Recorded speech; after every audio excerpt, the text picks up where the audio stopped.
Sen gedəndə heç nə demədim,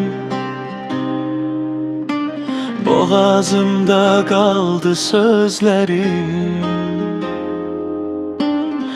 Bir addım atsaydın geri, bəlkə də dəyişərdi talihim.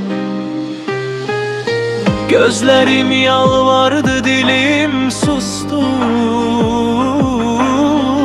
Gururum beni senden ayırdı.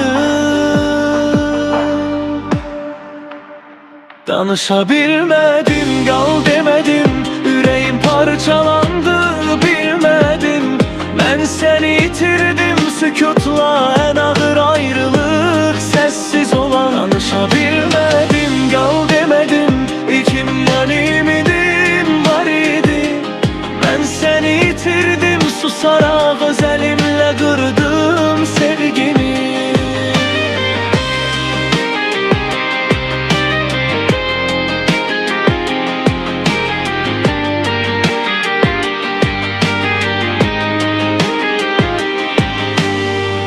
Evin içi indi ses vermir, her küncündə yoxluğun yatır. Şəklinə baxıb üz döndərirəm, çünki hələ canımı yandırır. Hamı deyir keçəcək zamanla,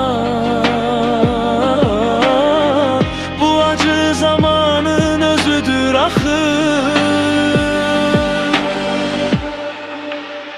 Danışabilmedim, qal demedim, ürəyim parçalandı, bilmedim. Ben seni itirdim, sükutla en ağır ayrılık sessiz yılan. Danışabilmedim, qal demedim, bir cümlelik ümüm var idi. Ben seni itirdim, susarak öz elimle kırdım sevgini. Eğer bir gün soruşsalar, niye gitti? De, danışabilmedim, danışabilmedim, danışabilmedim. Bağışla beni,